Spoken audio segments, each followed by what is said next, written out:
हाँ दोस्तों, अभी जो हम कल वीडियो बनाए थे उसमें हमको हेटेरोडाइन्स ट्रांसड्यूसर तक पहुंचना था, उसको क्लियर करना था। उसमें हम बात किए थे आप लोगों से कि किस तरह से मॉड्यूलेशन का क्या है, मॉड्यूलेशन किसे कहते हैं। तो हमने उसमें 3 मॉड्यूलेशन तो को हमने कल डिस्क्राइब कर दिया था। जो एनालॉग थे और उसका वो एम्पलीट्यूड मॉड्यूलेशन था, फ्रीक्वेंसी मॉड्यूलेशन था और फेज मॉड्यूलेशन था।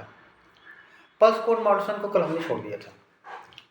एक्चुअली इसको इसलिए छोड़ा था कि ये जो है हमारा डिजिटल मॉड्यूलेशन है। तो पल्स कोड मॉड्यूलेशन के बारे में हम पढ़ेंगे और एक टर्म और है हमारा बैंडविड्थ, ये भी काफ़ी बड़ा टर्म है। तो हम इसको दोनों को और पढ़ के उसके बाद फिर आ जाते हैं वो आपका TRF tuned radio frequency receiver और ये है सुपर हेटेरोडाइन रिसीवर पर। तो बहुत आसानी समझ में आ जाएगा फिर। और उसमें ये था कि λ/4 हम क्यों जो है इस्तेमाल करते हैं, पूरा कंप्लीट लैम्डा क्यों नहीं लेते हैं। तो थोड़ा सा इसके बारे में बता दें, उसके बाद फिर हम आते हैं उस पर। तो चलिए थोड़ा सा हम ये देखते हैं कि ये डिजिटल और एनालॉग जो हमारा ये कम्युनिकेशन है, इसका क्या मतलब है। डिजिटल आउटपुट किसे कहेंगे और एनालॉग किसे कहेंगे। तो थोड़ा सा हम एग्जांपल लेते हैं कि जैसे सपोज करिए कि आप गए कहीं पर पेट्रोल भराने। अब वो पेट्रोल पंप पर आप चाहे जितना भी पैसा दोगे, चाहे जितना पैसा मतलब जैसे आपने 50 दिया तो भी डाल देगा, 55 दिया तो भी डाल देगा, 56 रुपये दिया उसको, जो भी आप पेमेंट करोगे उसी की अकॉर्डिंग वो आपको पेट्रोल दे देगा। मतलब वो आनाकानी नहीं करेगा कि हम जो है इतने का ही देंगे, कि 100 का देंगे या 200 का देंगे या 300 का देंगे। मतलब हर इनपुट के लिए आपको एक आउटपुट मिल रहा है।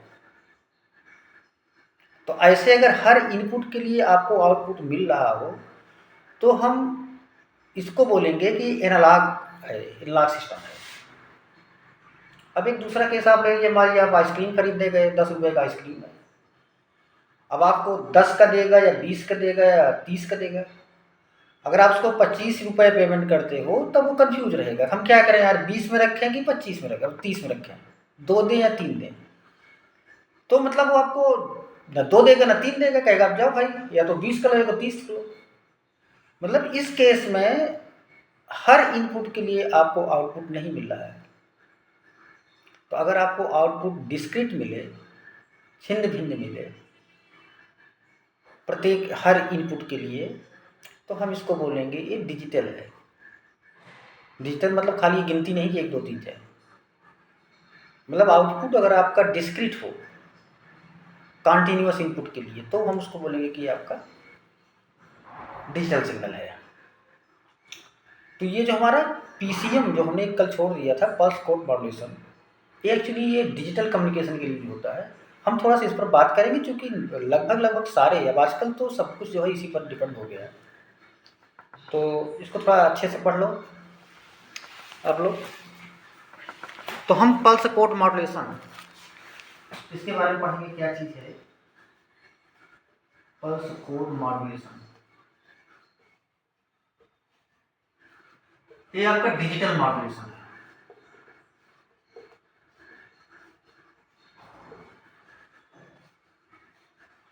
इसके आपके 2 तरह होते हैं, एक DPCM है, DPCM, और एक है ADPCM।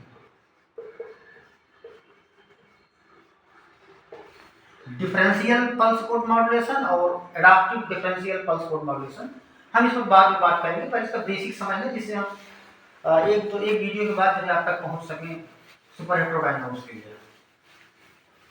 तो अभी आप पल्स कोड मॉड्यूलेशन पर ही आप ज़्यादा बात करो, पल्स कोड मॉड्यूलेशन लेकर।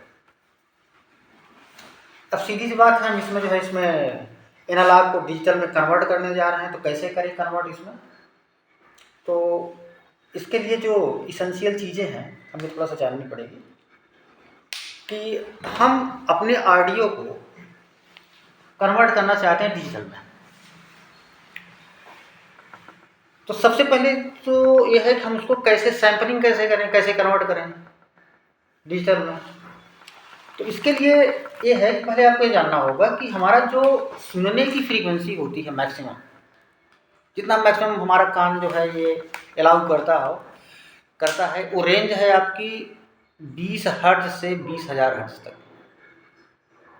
सुनने की। लेकिन आप ये जानते हो कि जितना हम सुन सकते हैं उतना बोल सकते नहीं। हम मच्छर की आवाज़ सुन तो सकते हैं लेकिन बोल नहीं सकते, मतलब रेंज हमारी कम है। तो जो ये बोलने की आदमी की होती है फ्रीक्वेंसी, वो 300 हर्ट्ज के से 4000 हर्ट्ज के बीच में होती है। मतलब इसके बीच में ही वो बोल सकता है ह्यूमन। तो अब हम इसी को देखेंगे, हम इसी को डिजिटल में कन्वर्ट करेंगे और फिर उसका मॉड्यूलेशन का कैसे हम इस्तेमाल करते हैं देखते हैं। तो ये ऑडियो फ्रीक्वेंसी मतलब ये बोलने वाली फ्रीक्वेंसी इतनी है। अब आप ये देखिए कि एक न्यूक्विस्ट थ्योरम है, जो लोग पढ़े होंगे थोड़ा डिटेल में कुछ पता होगा। उनका क्या कहना है कि अगर आप किसी भी सिग्नल को, जैसे मान लीजिए आपका एक ऑडियो फ्रीक्वेंसी है, इसको अगर हम रीजनरेट करना चाहते हैं तो इसको मतलब ये हम अगर इसका हम एक इमेजिनेशन करना चाहते हैं अलग से, तो इसके कितने सैंपल लेने होंगे। तो उन्होंने कहा इसका 2 टाइम्स ले लो आप। जैसे एक फ्रीक्वेंसी आप यहाँ से यहाँ तक, दूसरी आप यहाँ से यहाँ तक। तो न्यूक्विस्ट थ्योरम के हिसाब से इनका यह है कि आप इसके एट लीस्ट कम से कम 2 सैंपल तो चाहिए ही हर वेवलेंथ के लिए, हर फ्रीक्वेंसी के लिए। तो उन्होंने कहा कि आप कम से कम एक इसका यहाँ ले लो, एक डाउनवर्ड कितना जा रहा है 2 एम्पलीट्यूड आप ले लो, तो आपको मान लो एक इतना बड़ा हो गया, एक जो है यहाँ इतना बड़ा। हमने एक सैंपल यहाँ ले लिया, एम्पलीट्यूड कितना है, एक सैंपल यहाँ ले लिया, यहाँ कितना एम्पलीट्यूड है, फिर एक हमने फिर यहाँ पे लिया और फिर एक हमने यहाँ पे ले लिया। तो अब हम इमेजिनेशन कर सकते हैं कि हमारी वेव जो चली होगी इस तरह कार्य होगी। मतलब अप्रॉक्सीमेशन जो है हमको इमेजिनेशन मिल जाएगी, इमेजिनेट कर सकते हैं। यानी कि जो हमारा रेट ऑफ सैंपलिंग है, इंपॉर्टेंट टर्म है, रेट ऑफ सैंपलिंग, जो सैंपल लेंगे, नमूने लेंगे, ये greater than equal to frequency होनी चाहिए 2f के बराबर। जो रेट ऑफ सैंपलिंग हो, मतलब एक फ्रीक्वेंसी हम देखिए 2 बार लेंगे तभी तो आएगा। एक एम्पलीट्यूड एक ले लिया, और वाला ले लिया, तो कम से कम 2 तो होनी चाहिए। उससे ज़्यादा भी होगा, जितना ही ज़्यादा होगा सैंपलिंग उतना ही अच्छा आपको इसमें इमेजिनेट कर पाएंगे। मान लो आपने यहाँ ले लिया और आपका अच्छा हो जाए कहाँ से स्टार्ट हुआ है, यहाँ ले लिया और पता लग जाएगा कि फेज क्या है उसका। कम से कम लेकिन 2 चाहिए हमको वॉइस को ट्रांसफर के लिए। यानी कि वॉइस को अगर हम चाहते हैं तो डिजिटली ट्रांसफर हो, तो जो फ्रीक्वेंसी होगी तो उसका हम 2 टाइम हमको लेना पड़ेगा। अब चलिए इतना हो गया। अब दूसरा उसमें आते हैं कि आपके पास 4000 हर्ट्ज है, तो वॉइस के लिए फॉर वॉइस ट्रांसमिशन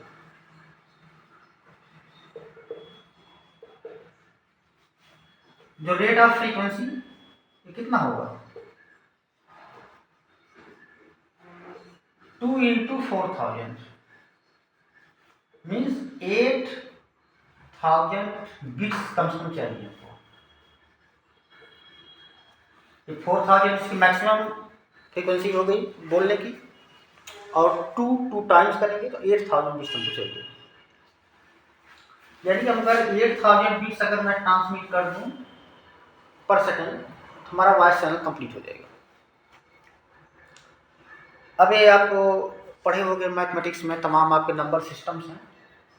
उन नंबर सिस्टम्स में एक आपका डेसिमल जो हम लोग इस्तेमाल करते हैं 0 से लेके 9 तक। ऐसे ही आपका बाइनरी है जो 0 1 से रिप्रेजेंट करते हैं।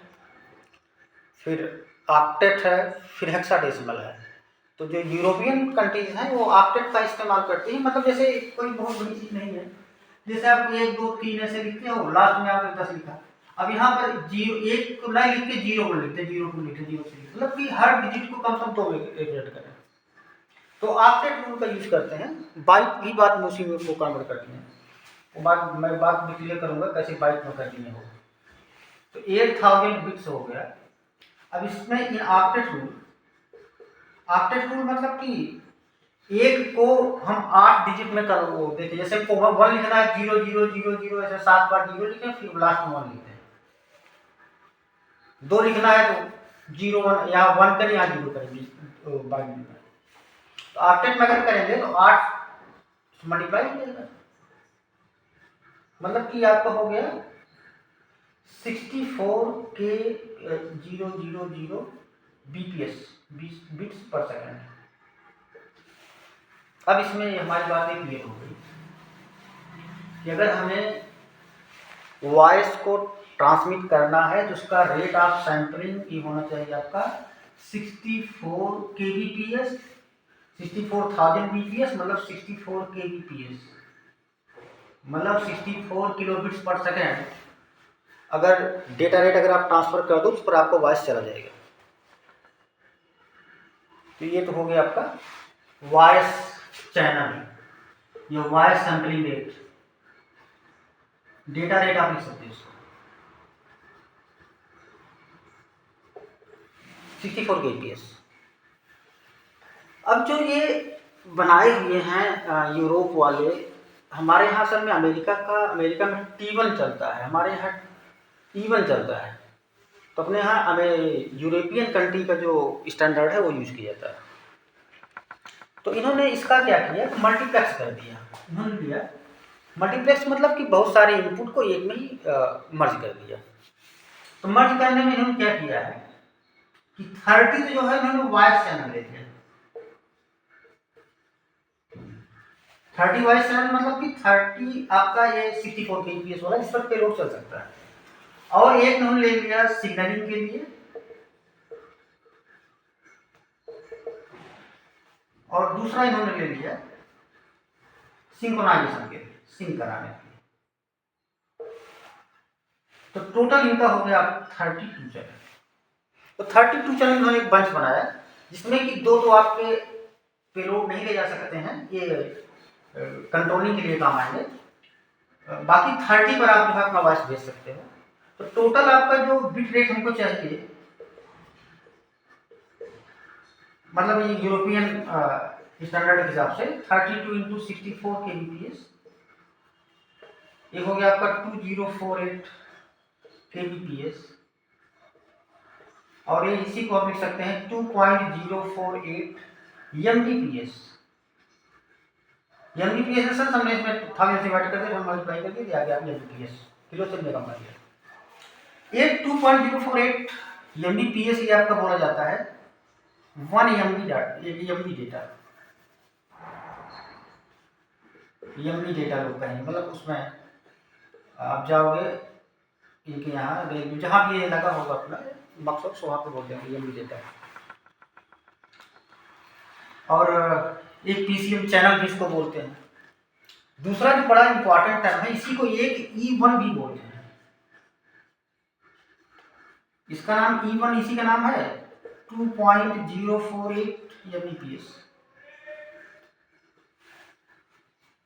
और इसको E0 भी बोलते हैं, एक वॉइस चैनल को।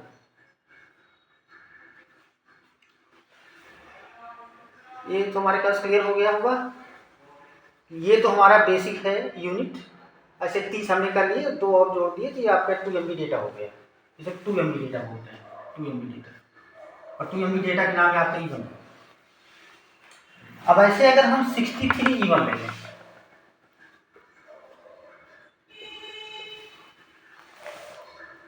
63 E1, एक E1 बराबर इतना है, 63 E1 ले लें। तो हम इस 63 E1 को मल्टीप्लाई कर देंगे, इसी को कहेंगे 1 STM।